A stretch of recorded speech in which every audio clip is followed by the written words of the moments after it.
Good evening, everyone, and we are here now for the full spoiler review of Mortal Kombat 2021. I have my phone here with me just to take a handful of notes just in case I need it to make sure I don't say any names incorrectly and I get the cast and crew correct. And again, so if you saw my non spoiler review, you know that I had very uh, favorable, but not like I wasn't ecstatic about the movie, but it was still a very favorable experience to me. So let's go into 100% why that is. So big thing, the first 7 minutes of the movie had aired ahead of time, and yes, I did see that. And the first, that's obviously the Bihan and Hanzo situation which turns into a fight, and they 7 minutes cuts off before it gets like you thought the first 7 minutes were pretty intense. It gets even more intense because they definitely cut it off before they went to another level of insanity on what happened with that fight. And of course, uh, Bihan winds up killing all of Hanzo's entire family, including Hanzo. But then Hanzo, of course, gets engulfed in flame and disappears. And then suddenly Raiden appears and finds his daughter, who is obviously going to carry on their bloodline, which that was Bihan's, aka Sub-Zero, whole intention the whole time was to end Hanzo's bloodline. So that scene is fantastic. I really thought it was intense, and the energy that both actors put into it was really there was a lot of care and intensity, and the choreography in this fight was fantastic. The two of them, even as the movie progresses, they're the heart of this film. Scorpion and Sub-Zero are the heart of this movie. Even when Scorpion is missing, as he is in a good chunk of the movie, he's driving the movie. And Sub-Zero, in the same way, it's almost like he's more important than Shang Tsung and definitely more important than Goro, which we're going to get to Goro. And yeah, I have a lot to say about that. So the movie starts and they cut, and it just kind of goes to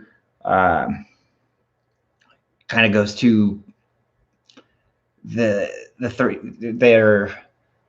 The bring up the title screen. Sorry, I lost my train of thought there for a second. They go to the title screen, and then it cuts to Cole Young. And Cole Young obviously is like a washed-up MMA fighter, but he has the mysterious, he thinks is a birthmark. And essentially it is a birthmark for him because he is, as we do find out, of Hanzo's bloodline. But Jax goes in search of him because he knows he has the dragon mark, and basically is there to, I'm not necessarily going to say like save him, but he's there to warn his family of what's going on. And he knows that Bihan, who is now 100% going by Sub-Zero and full garb Sub-Zero, is out for his family. So Cole is an interesting add to the movie. I don't know if I loved him or hated him, honestly, at this point.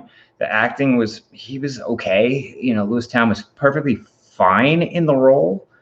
But it just felt like it took away a little bit for me because that's not what a fan of Mortal Kombat is there to see. We're not there for Cole Young.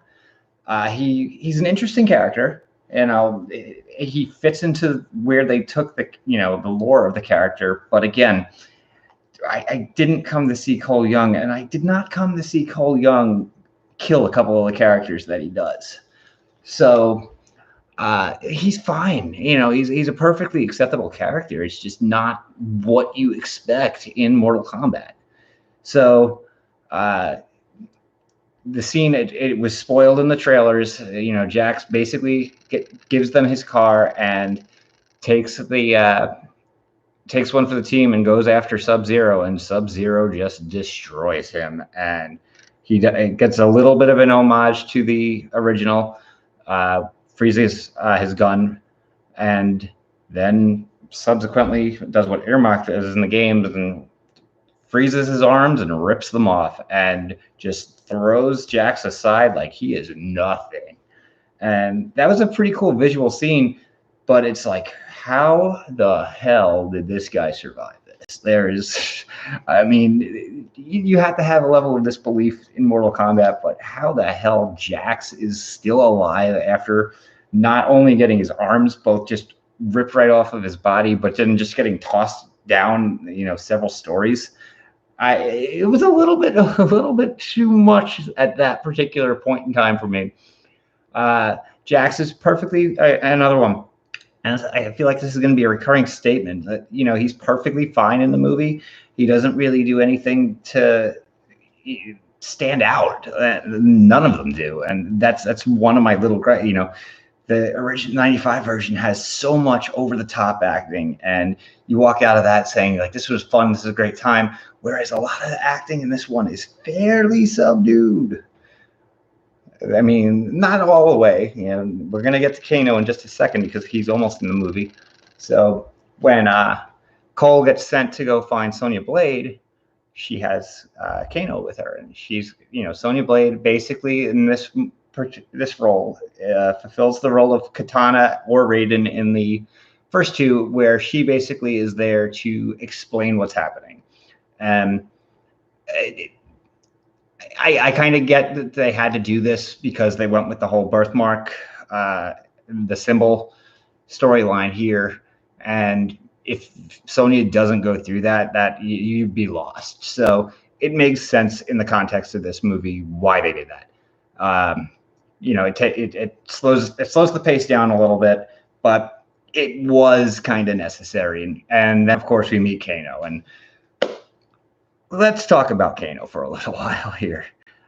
Josh Lawson's playing Kano, and I don't know if it's a response to the whole, Kano basically not being in the first one for much or whatever, but they took his character, and he's definitely like the mercenary for hire, but he is the mouth of this movie, and he says the word fuck so many damn times. It's like every third or fourth word out of his mouth.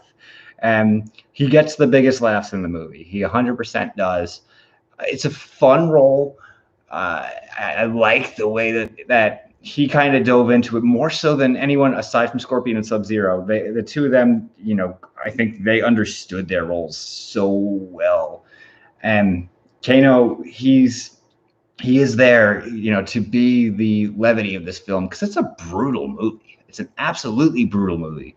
And Kano and Sonya and Cole, Kano is at that point in time, he has learned that he has killed one of the chosen warriors. And when you kill one of the chosen warriors, you absorb their symbol. And it was obvious foreshadowing as to how Sonya was going to wind up with one. That anybody who knows the history of Sonya and Kano is like, why is Sonya the only one who does? Oh yeah, she's definitely going to kill him. And I was 5 steps ahead of them when that all broke down. And I was like, oh, that seems way too obvious, and it was. Again, obvious isn't necessarily a bad thing, but it was telegraphed from a mile away that Sonya was going to be the one to kill Kano and absorb his powers there. And they get attacked by Reptile. So they have a cutscene. They go to Outworld, and Shang Tsung and Melina are introduced, and Shang Tsung sends Reptile down. And Reptile, I didn't love Reptile. I think you needed him to be in a ninja form, and just having him outright as a reptile and being invisible for the bulk of his scene. I mean, it made for a cool visual when they put the fire into it, but again, Reptile, it wasn't what I wanted from Reptile. And Kano does kill him, and you've seen that in the trailer, and he gets a good laugh out of that. And winds up negotiating with Sonya to continue on with them. And he's like, haha, I fooled you. You're going to pay me $3 million for something I was going to do anyway, because they decide they're going to Raiden's temple. And Kano knows the way to get there. So the bigger thing is going to come here in that they introduce Liu Kang. So Liu Kang comes in and is very differently portrayed in this than he was in the 95 version. He is already come to terms that he's the fighter and he is going to be in this Mortal Kombat tournament and that it is his objective to save Earth. Whereas in the original lore of Mortal Kombat, he was a little bit more reluctant. This one, he mentioned a reluctance in here, especially that he needed Kung Lao, and Kung Lao definitely is the more experienced. It definitely would appear of the two, but they interacted well together. Kung Lao and Liu Kang were very interesting. I wish we had more of Liu Kang in this movie. This is Mortal Kombat. Liu Kang is like the central character for a good chunk of this, and yeah, he gets a little bit of an expanded role, but at best, I'm going to say he's fourth or fifth fiddle in this movie, and it's a little disappointing. I mean, I know that they definitely are leading towards a sequel, but right off the bat, you've got Cole already, and they're hinting at Johnny Cage, as you all saw at the end. So is Lou just going to be on the back burner? I'm a little baffled by this one. Ludi Lim was wonderful, though. I very much enjoyed him, and they were very, they let him do a lot of things that he did in the games, and more so than they did in the original versions of the movie. He did the dragon fatality at one point, and he definitely had control over fire, could throw fireballs, and he did the bicycle kick, and I had a real geek out moment when he did the bicycle kick. I'm not going to lie. So they're at the temple, and so Raiden is there. Raiden is way, way more grounded in this movie. And I think that's not a bad thing, because everyone just remembers it's Christopher Lambert playing Raiden. And that's not necessarily what Raiden was supposed to be. And Christopher Lambert has just got this shit-eating grin on his face the whole time, and he's winking at the camera, basically. And this is more, I felt Raiden was actually very well done. He's not really in the movie a ton, but he served his purpose perfectly. So he was actually one of the characters I would say was well written. Like, of everybody in this movie, they kind of nailed Raiden, I think. He was in there the right amount of time, and he protected the Earth as best that he was allowed to. So I really enjoyed him. I'm going to go in the exact opposite direction on Shang Tsung.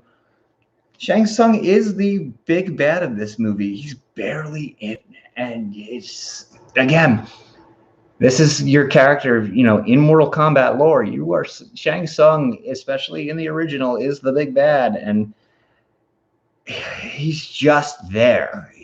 He does perform one fatality, but he's just there, and he's not even there that much.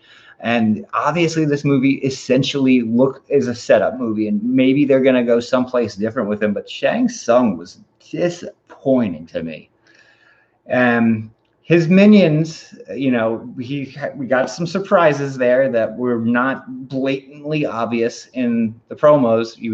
Cabal we saw, and Molina obviously was more prevalent. Sub-Zero is with them, but then we had Reiko, did not see him coming, and Tara, who if I'm not mistaken, is not in any of the advertising, so I had no idea she was going to show up. And of course, Goro. Goro is, this is the part of the movie that really pissed me off. Goro, they obviously CGI'd him, and very much reminded me of the CGI from the Edward Norton Hulk, for better or worse. However you want to interpret that, the puppet in it, I think the puppet looked better. It's funny, when we first saw the one scene, the slow-mo scene, which is weird. Wow, I'm going off the rails. This is what the show. Goro has that one scene. It's the only time in the movie they go to slow motion, when he just jumps up to go smash Cole. But this is Goro. This is like the big bad, and you just threw him away.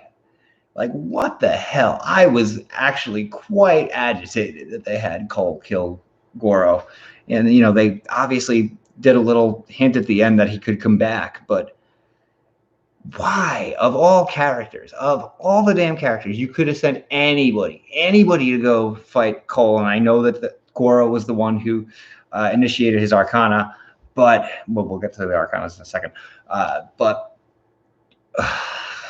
it shouldn't have been Cole, and B, he shouldn't have died. Period. Like, there was no reason. Goro, if they were gonna do that, they should have just left him out of the movie. This was a stupid decision. I don't think my opinion on this is ever going to change. Killing Goro in this movie was a humongous mistake. So, hopefully they rectify this. Like, right now, the villains in this movie, with the exception of Sub-Zero, were pretty poorly written. And they picked the other, with the exception of Goro, they basically picked off everybody. In my opinion, they picked everyone that they could have as expendable so they could showcase fatalities. And from that perspective, I get it. Cabal was a little bit over the top for me. Melina, it was nice that they did show her teeth. That was pretty cool. But then Nitaro's, she's probably the character who's in the movie the absolute least, and Reiko really is just there to be killed. So it's I wish the writing on the villains was better, but they spent a lot of time at Raiden's Temple learning about the Arcanas, and I think I'm saying that correctly. I apologize profusely if I did not. I'm going to just double check this. But yeah, so I found it weird that they made that kind of a plot device for it made a little bit of sense, especially for Jax. Like, Jax was really upset with his new arms and stuff, but then his made sense to me because his power just amplified what the monks did for him, and it actually advanced the story. Kano kind of figures his out thanks to Kung Lao egging him on, and he's got the laser eye. But then at the same time, when Sonya kills Kano and steals his ability to have that, she immediately has hers. I was like, you spent all this time going over these other characters and how they have to figure out how to do it, and Sonya just immediately gets it. What the hell? So I enjoyed, the interactions they did have at Raiden's Temple a lot. Kung Lao, I enjoyed him way more than I really expected to. He has one of the greatest moments of his fatality on Nitaro was that got the biggest reaction in the theater for everybody that was there. I'm going to rewatch that fatality. I mean, we're going to have gifts of that fatality forever. That was just perfect. I mean, that fatality right there was. This movie was R-rated, so we could see that, and that was something super, super, super cool. Yeah, so eventually when Shang Tsung is trying to figure out, they don't want to have the tournament. Essentially, I didn't really talk about that yet. They need to win the 10th tournament, and they're trying to eradicate everybody who could be in it. And Raiden sort of like directs them into making a tournament, even though it's not. But pretty much all he does is like separate his fighters and puts them into one-on-one situations. But that's where the movie gets really fun, once they get to that point, they're lined up. It's Mortal Kombat. We finally are getting into the fights, and the last 20 to 30 minutes of this movie are so much fun. So much fun. At the beginning of it in the exposition, it suffered a little bit, but then you get to the ending, and that's why we all wanted to see this movie. So the fatalities, obviously, I mentioned Kung Lao's, and that happens a little bit earlier, but then they kill off Kung Lao, and I'm like, they needed to kill off one of the heroes. I question. I guess I get it, but he wouldn't have been the first choice for me. But literally, Shang Tsung, like, he does one thing and it's a fatality. That's like his whole action in this movie is one thing, and he steals one soul, and it's Kung Lao's, unfortunately, because Kung Lao was a standout character to me. It was very disappointing to see them kill him off, but I guess it was meant to further Liu potentially into the. That's where Liu Kang should have had the payoff, not Cole, with Kung Lao being killed. I mean, Liu Kang does get a huge moment in his fight with Cabal. Several huge moments. He honestly, with the exception of Scorpion and Sub-Zero, has, the most interesting fight and the most fan service fight with everything he does in it.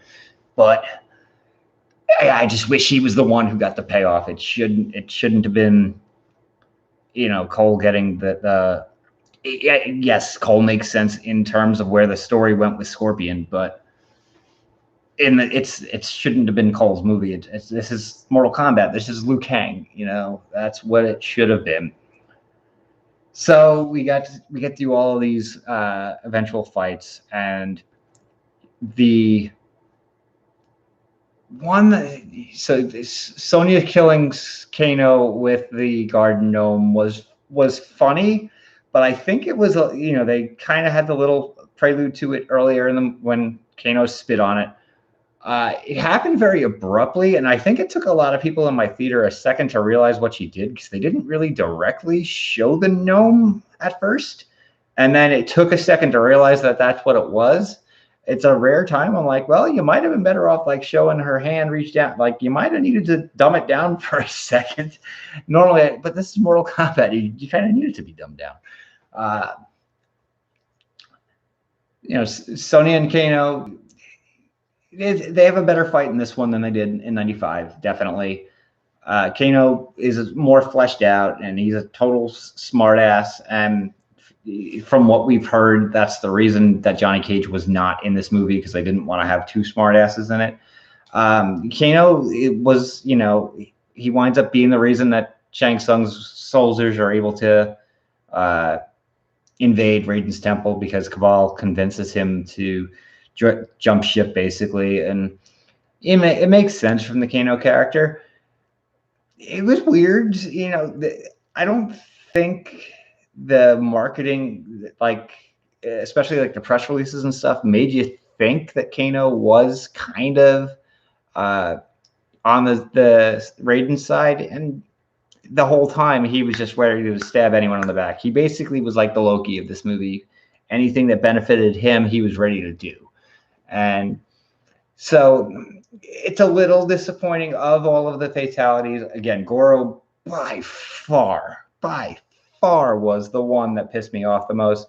Kano, yeah, I get why they would do it. It makes sense from the storyline perspective, but it's like, we're not going to get Kano in the next movie, so we'll see where they go with it. There's still a lot of characters that can be brought into the next one, and obviously they want Johnny Cage to be in it, so I guess that's where they want their comedic effect to be coming from. Jax's fatality on Reiko was pretty cool. That's very, very faithful. Melina, like, when Sonya kills Melina, it's a little bit just like, it's so sudden. I guess it makes sense from an actual fighting perspective, but it's so sudden, and Sonya just has her Arcana, like, no questions asked. She just figured it out immediately, which I'm still baffled by. But I guess it was cool to see, Sonya gets a moment. Like, the whole movie, everyone's like, you're not this, you're not this, you're not this. And she does get a nice moment there, that she gets to stand out as an elite soldier and fighter. So, I mean, Bethany, my wife, always says, justice for Sonya based on what happened in the 95 version. And I feel like she was treated better in this movie for the most part. Again, the role almost every single character is not super fleshed out, but she's towards the top. She probably has more. She has more dialogue than almost anybody. So you get a better sense that, it seems like they wanted to make sure that Sonya had her moment, and that was nice. The way they went about it, especially just poof, I have my power. I didn't love, but she did get her badass moment, so that was pretty cool. So that's then, though, of course, Sub-Zero. And Sub-Zero goes and he attempts to kill Cole's family and ices over the whole like the gym and everything where Cole was fighting, and that's where the movie goes into its highest gear. He starts fighting Cole, and then Scorpion returns as Scorpion. So Hanzo returns as Scorpion, and from that point forward, that was what we've wanted to see since 1992. We got Scorpion and Sub-Zero. It was given time. Yes, it had Cole thrown in there here and there, but that actually didn't bother me too much because you had the badass Scorpion and Sub-Zero, the two fierce ninjas, finally going at it on the big screen. And for however long that was, I'm not 100% certain how long that scene actually lasted because I was so sucked into it that time was an illusion at that point. That's the movie I wanted to see. And we got it. And, for all of these little nitpicks that I've had about the rest of this movie, it delivered where it was supposed to deliver. It gave us Scorpion. It gave us Sub-Zero. It gave us their backstory. And it gave us one hell of a fight. And obviously at the end, Scorpion does emerge victorious, and there's definitely hit, and he gets to burn Sub-Zero to a crisp with his original fatality. There is a real nice chance, obviously, because Shang Tsung resurrects Sub-Zero and Goro. I mean, again, why was Goro even in this movie if that's all you were gonna? That felt like they were retconning or something. I have a feeling he was resurrecting Sub-Zero to become Noob Saibot, and they're like, "Oh, you better do Goro too, because people are gonna be pissed." And why was Goro in this movie? Seriously. But Sub-Zero was the standout character of this movie, but Scorpion is not far behind him. And in the grand scheme of things, that made me really, really happy, especially knowing how they've been treated in the other movies. They're the two most popular characters in Mortal Kombat for a reason. And to see that on the big screen, especially being the first movie I saw on the big screen since 14 months ago, that was fucking special. So, obviously they seemed, Raiden's like, well, we have to recruit more fighters for this tournament, and that's where the obvious nod, the Johnny Cage poster, and Cole's going to Hollywood. So it'll be interesting to see where they go with this, because they left enough characters out of this movie that they can still, when they hopefully do make a sequel, and I'm thinking there's a pretty good chance of it. I hope there is.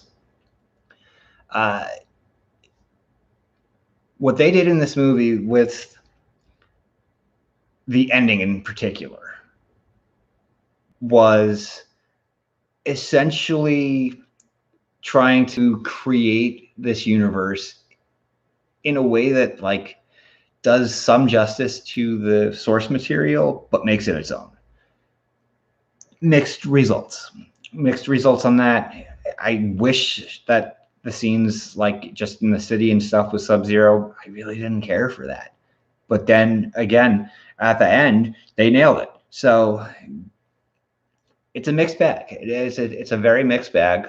I think when I watch it on subsequent viewings, and I'm not, I'm past the things that do this, I will have a different perspective, I think, because I 100% after one viewing don't think you can give it a really fair, full assessment. And because it's a starting point. And while the movie has an ending, it has a very open ending. So it should, in theory, lead into something bigger. And we'll see what that is. I do hope that in the sequel, they do spend more time on character development, especially in the villains, and especially in, Liu Kang in particular. I hope the '95 version kept the cast to primarily the original game, plus it added in Katana, and actually Reptile is technically in the game. So it for the most part just stuck with the original story, and this one lacked a little bit of focus on the characters on there. So unless you were somebody who has played all the games, you might have been confused by some of the things happening in there, because they gave no backstory. Like, who is Nitara? Who is Reiko? Why is Kabbalah? Why is he wearing that thing he's wearing? They briefly mentioned it, that it's Kano's fault, but that's it. They showed they did not. They told they did not show on that. So, long story short, this is a flawed but fun movie, and it definitely excels as the movie progresses.